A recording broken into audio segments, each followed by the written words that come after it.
The FIFA World Cup still has 2 weeks left to play, but it's already clear that the ultimate winner will be the religion of Islam, because for the past 4 weeks, the Islamic faith has been showcased to a global audience like never before. Think about it. For decades, Americans and Europeans have seen Islam only through the prism of war and political violence in the Middle East and Afghanistan. And because an overwhelming majority of white people never travel to Muslim countries, it's been easy for the United States, Israel and European governments to cast Islam in a negative light for the purpose of advancing their strategic interests and their so-called war on terror. But the FIFA World Cup has literally blown the lid off negative attitudes and stereotypes the Western world has been fed about Islam for decades.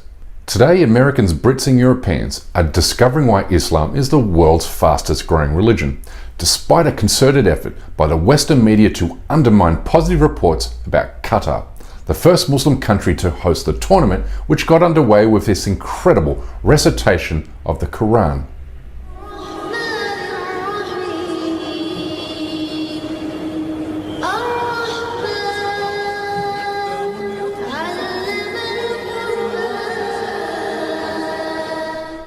Cafes and restaurants throughout Doha were painted with murals that quoted the Prophet Muhammad urging good morality, with foreign visitors warmly invited into the country's mosque, where many heard the call to prayer and learnt about Islam and its teachings for the first time in their lives.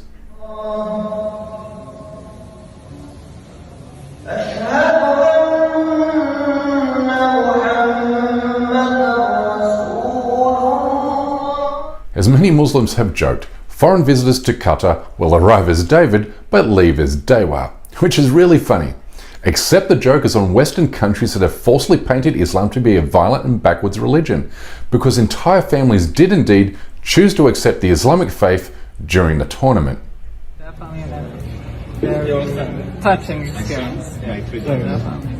Very nice. Everybody very welcoming. Yes, did anyone force you or you choose it? No, yeah, I choose. Did anyone force you or you choose it?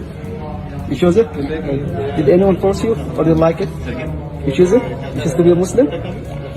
What about you? You choose it? Put simply, a global audience has been shown a side of Islamic culture that the Western media and Hollywood have long kept deliberately hidden from view to lend support for US foreign policy objectives in the Middle East. But visitors to Qatar are experiencing what it means to be welcomed as a stranger in the Muslim world. And as someone who's lived in a Muslim country for more than a decade and spent time visiting with Palestinians in their homes in Gaza and the West Bank, I can assure you the welcome you receive as a non-Muslim person is second to none, which is why I'm so happy that Qatar has given the rest of the world an opportunity to experience what I have. Friends and family, but we wanted to see for ourselves the experience, the culture, as well as the football itself, and we love it. Everything that has been on the media or Twitter, social media, has been very, very far off exactly from what it is here. Pure love, respect for one another, everyone's helpful, it's a community oriented. I love it, and I definitely can see myself coming back for sure. Notably, this was the first World Cup in which fans from rival countries didn't verbally and physically abuse each other. Why?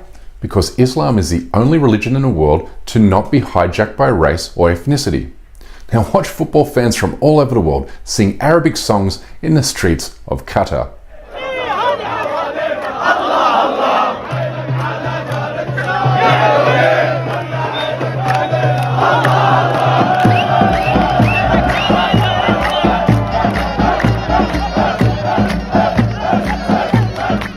Now let's remember that Qatar copped a lot of flack for sticking to its Islamic principles in banning sales of alcohol at the tournament stadiums.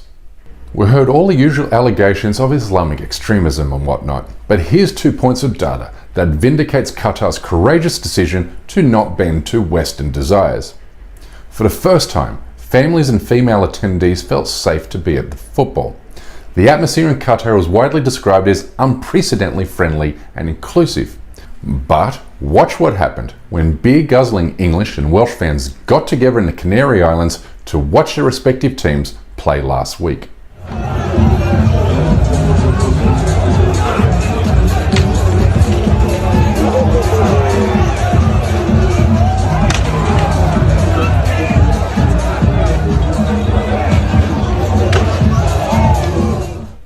If that's what you call Western values, then you can see why Qatar and other Muslim countries reject them. But while English and Welsh fans were fighting each other in Europe, watch what happened when fans from bitter geopolitical rivals, the United States and Iran, got together before and after their group stage match in Qatar.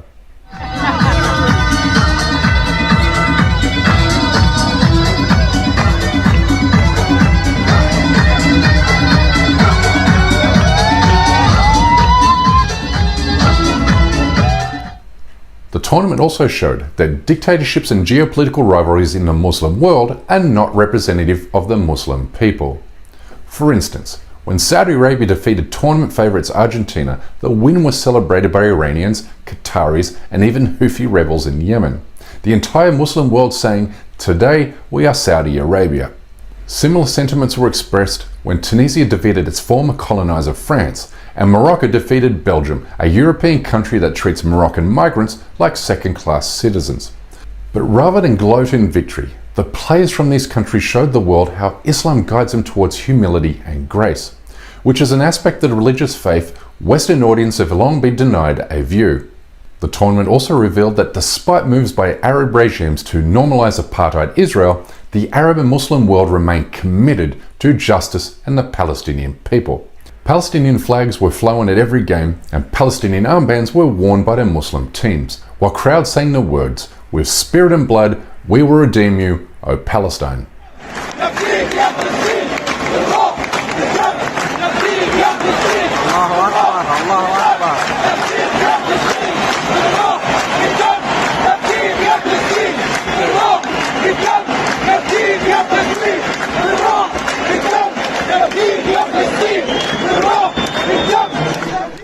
Qatar also gave British and American fans an opportunity to see through the lies they have been told about the Palestinian people. Today's International Day of Solidarity for Palestinians, and we're American citizens and we stand with Palestine and we believe they deserve to be free and we will see it one day. Let's go Palestine! I mean, what do you even say to that other than wow? Because Israel's days as a colonial occupier are over the moment a majority of Americans sound like the Americans you just heard. But this is what Islam does. It not only promotes justice and human rights, but also instructs people on how they may live together in peace and harmony, regardless of race, class, or beliefs. And by showcasing the religion in its proper light, Qatar has helped dispel Islamophobic myths and awaken the world to injustices taking place against Muslims in Palestine, Kashmir, India, and beyond. But let me end with this. I'm a non-religious person, but I've never felt closer to Islam than I have during the past few weeks. And while I have no idea what the future holds for me, I do know that this is a religion that fosters community like none other. And we all got to see this for ourselves during the FIFA World Cup.